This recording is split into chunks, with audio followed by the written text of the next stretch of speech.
It's my great pleasure to introduce my good friend, Dr. Liza Leal. Welcome back, everybody. Thanks for being with us. Oh, Doc, it's been a crazy couple of weeks. We've gone from single-digit temperatures to 76 degrees yesterday. Like they say here in Texas, if you don't like the weather, wait a day. Wait a day, 11 degrees to 75. Well, as a matter of fact, how does that affect people, really? Besides mentally, they go nuts.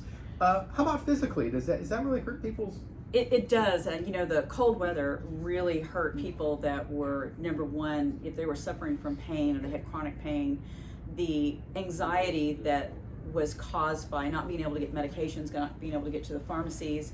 Number two is that when it is cold weather, your synovial fluid changes in your body. So anytime that there's a pressure gradient, you're going to either feel more pressure or you're going to feel intense pressure. So absolutely, you can have a lot more pain during that time. And we got a lot of phone calls. And between phone calls, the power being out, internet being out, no water, we worked through it with social media, and a lot of people, the 10 people on our team, we just worked through it, getting through it, and now we're here on Wednesday. So glad to be back. How do people get used to that? Your joints hurt, your skin hurts, your hair hurts. I mean, everything just literally. Yes. How do people up north get used to that? I think the people that are up north are, oh my goodness, crazy. I couldn't live up there. I like being in Texas because it is a very warm climate. And having rheumatoid arthritis, I choose this climate because it is better for the joints. So, everybody has to mitigate their own circumstances and choices, and it's one of the reasons why I choose to live down south. Okay, now let's get to the regular subject here, and let's bring out exercising regularly. As you can see by looking at me, I'm not a big fan of exercising regularly, but I'm trying, okay? And I did go to the gym this week after they reopened, and I noticed that many of the people I've seen lately aren't there. Oh, okay. Yes. And I said that, I talked to the manager the other day, and he said that February is usually when the new members start dropping off. Okay. He calls them, the resolutioners, okay? The New Year's resolutioners, okay? And I did a little research, and 80% of the New Year's resolutioner crowd drops off in the second week of February. Wow. And as a rule, only 18% of the health club members actually attend regularly. One health club I know has 5,000 members, and it's not a big members, but only 18% of the people are actually really keep going there. It's amazing when you look at all of the recommendations, whether you're looking at the American Heart Association, the American Diabetes Association, they all have these different requirements. And I always share with everybody, the whole idea is to keep moving. It's one of our taglines, just keep moving. So that means that, and I'm going to say for women who are 40 and above, there is a study that came out a few years ago that shows that we need to do 45 minutes of cardio 4 days a week to just maintain our weight. That's just to maintain, that's not to lose weight.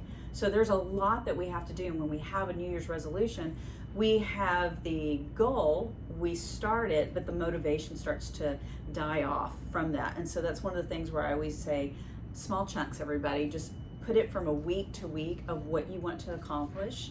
And if that's maybe 1 pound a week, I always encourage not to lose more than 2 pounds a week. Men are able to lose more than 2 pounds a week very easily because of their testosterone levels. So it is having an anti-inflammatory nutritional plan, or just having a nutritional plan to help them and guide them. And that's where working with a healthcare provider, a counselor, a nutritionist to help keep you accountable. And sometimes when you join up with a gym, they have your membership, but there's no accountability. So if you can have a best friend, a spouse, maybe one of your teenage children to help keep you accountable, that will help you reach your goals better. Yeah, but the teenagers check out and they're looking at their phones, but you started exercising and you stuck with it. Yes. Okay. And you hurt all the time. You're in a wheelchair and all that other stuff. Was in a wheelchair, yes. All right. But, how do you keep from life getting in the way? You're a doctor. You're one of those people that works 80 hours a week. Yes. Okay. Or more. So if anybody had the excuse to have life get in the way, it was you. So 2 things. One is that we have YouTube. And YouTube has been very helpful and I always make it a game of, I'll pick like 23 minutes of a HIIT workout. And so I'll just choose whatever comes up first. And we'll do that. There are certain exercises that I really enjoy. When there's nice weather, I like to get outside. How can anybody enjoy exercise? Come on. Oh, come Give on. me that crap. Come on. Get real. Who like enjoys enjoyment exercise? because there's quiet and there's the ability to just listen to the birds and listen to nature. I like and be the way it makes me grateful. feel, but I hate doing it. Be grateful for the opportunity to be able to do it, because I do remember that time when I was stuck on what I called my island of a couch, that all I could do was study and take tests, and that was during medical school when I could not walk. So it is such one of those things that if you come from a perspective of gratefulness, that will help you to maintain that onward motion of being able to accomplish it each day, because we're grateful that we can walk. We're grateful that we have the ability to move, because there's a lot of people that cannot do that. Yeah, I know, but you see these commercials for this some sort of like plan where they're on the stationary bike and they're doing it. The guys on the screen, he's going, burn baby burn, and there's this gorgeous girl who's like a supermodel, and Yes. she's doing this and she's sweating, and I'm like, Yes. oh my God, if I was, come on. I can't get into that because I'm not obviously a supermodel, and I'm not, I'm like, come on. And so many Give me people, a that's break. why I share with people, choose yoga. Do something a little slower that's more on the mindfulness journey. I would get tangled up, and you'd have to call the jaws of life to get me untangled. That's Come on. when we call it the weeble wobble and we don't fall down, and that really ages both of us here with remembering that. And I like cycling. Doing a spinning class. Yeah. One thing that's really nice about it is that you're told what to do, and you don't have to think about your I workout. wouldn't mind that. If, So it's not maybe a bad little thing. class like that would However, be bad. you don't have to do everything the instructor is telling you to do. If he tells you to put your resistance at 8, maybe you need to go to 4 or 5 because it's too much or too hard on some of the joints. And that's one of the things that I recommend for a lot of women that are out there. They're like, I don't want my thighs to get really big. I'm like, just decrease your resistance by 20% of what the instructor's saying. So there's things that we can modify and modulate to make it doable and to keep the fun in it. Yeah, I know. I'm not convincing you here that it's fun. No, I'm not. So here is my big maybe if goal. it was at the bar, maybe they have a juice bar. If they only had whiskey there, or maybe Whatever it takes. One of the things that encourages me is that in summertime we can water ski, and in snow, for the wintertime going snow skiing. Now, obviously this winter we didn't do any travel, and we won't be doing any traveling for quite a while, but we can still get to the lake, which is wonderful social distancing, and being able to get behind a boat and feel the power of that is very gratifying. I used to enjoy water skiing. If I'm not in shape, I can't get up. I mean, I won't kid you. The kids will laugh at me, and I'm going to be very honest here. I used what we called the magic rope.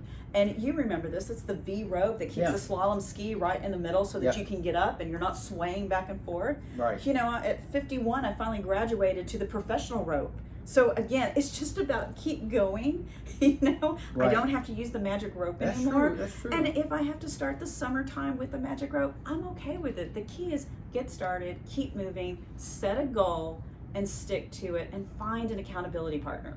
That's the biggest thing. If I could find somebody to go to the gym with me, that wouldn't be so bad. Another old fart. Maybe your wife, maybe your daughter, maybe a good friend, maybe I have the no producer friends of is this the problem. show. That must be it. But okay, we've got a question from Jane, and it's a 55-year-old female. She's in good health, and not overweight, but she doesn't exercise. Okay, and she asked me, when you should take your blood pressure medicine, morning or night? And then she got a couple other questions. When should she check her blood pressure?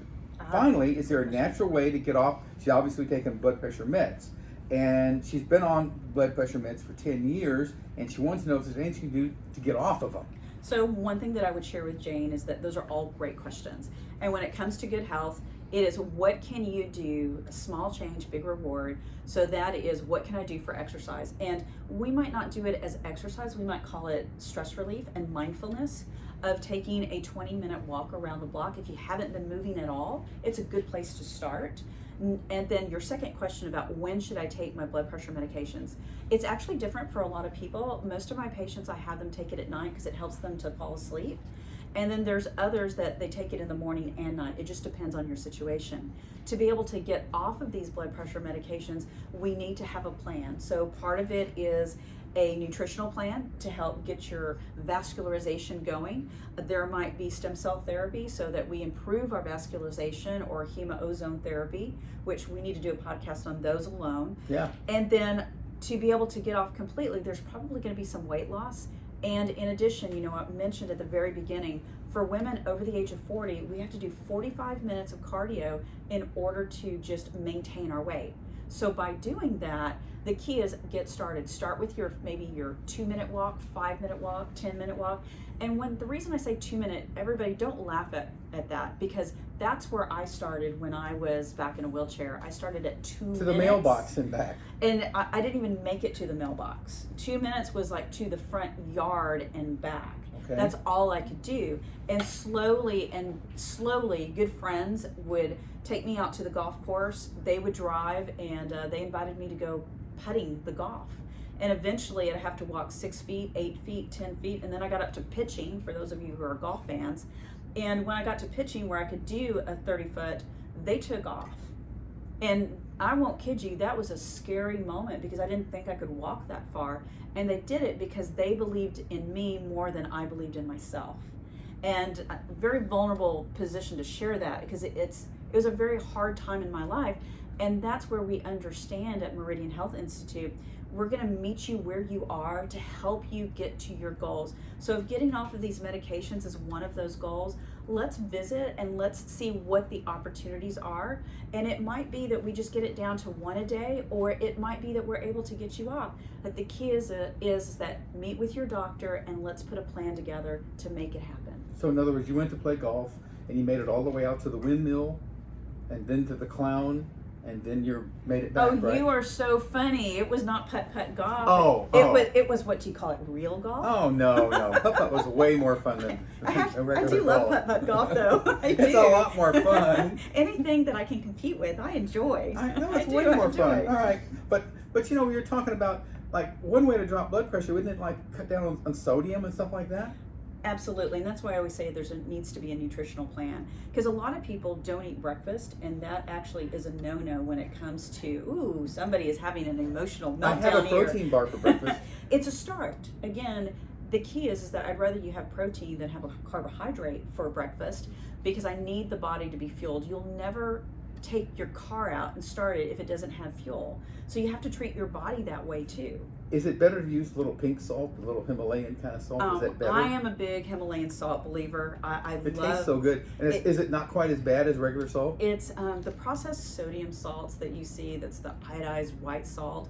It actually causes you to third space, so you bloat very easily. Okay. So there's a lot of foods so it's a little have bad. that. It's a little bad. So it's better, and if you're going to choose a salt, that's the one that I'm going to encourage you to do. And there's Himalayan pink salt, there's Himalayan black salt. No, there's pink salt, but I end up using about 5 times too much. And that's the key. It's why it's called a sprinkle. Not a scoop, a sprinkle. I may use a lot. Be sure to sprinkle. And that might be a first step, is I'm going to decrease my salt intake by half. I know. It's a start. I actually stopped it completely, and the food tastes terrible, but oh my God. And there's salt substitutes, and that's where I like cooking actually, with a lot work? of herbs. Do those work without tasting I bad? love herbs, and I love sweet bell peppers.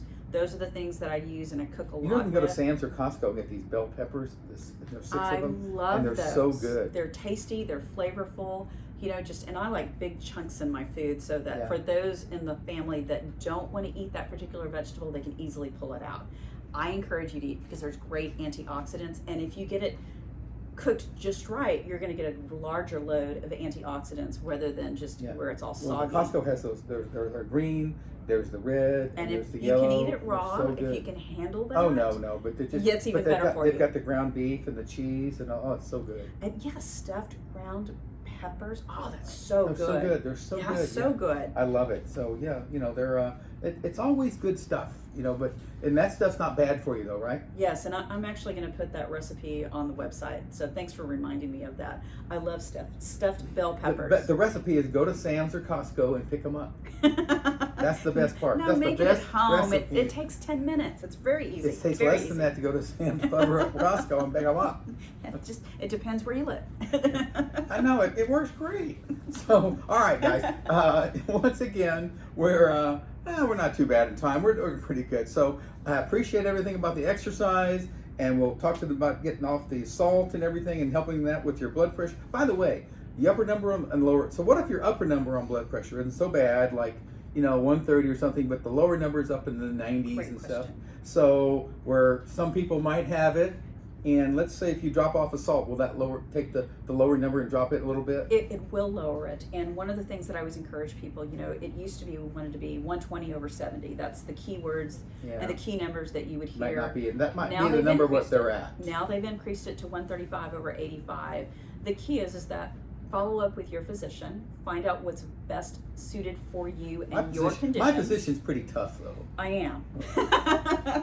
I like 120/70. I want everybody to feel like a teenager, and I want their vitals to be like a teenager.